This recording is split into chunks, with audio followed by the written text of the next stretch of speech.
नगरपालिका असताना सामान्य नागरिकांची कामं ही सहजरित्या महापालिकेत गेलं, की अधिकारी भेटायचे, अधिकाऱ्यांची कामं व्हायची किंवा किमान चर्चा तरी व्हायची. आत्ता इचलकरंजी महानगरपालिकेला 1 आयुक्त, 1 अतिरिक्त आयुक्त, 4 उपायुक्त, 2 सहाय्यक आयुक्त, त्याचप्रमाणे विविध विभागाचे विभाग प्रमुख याप्रमाणे भला मोठ्या अधिकाऱ्यांचा गोतावळा हा जमा झालेला आहे.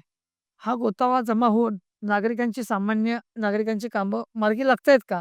हा खूप मोठा प्रश्न आहे.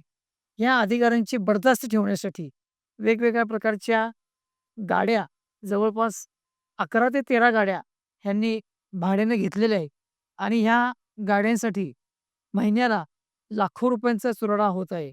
पण कामाची परिस्थिती काय आहे?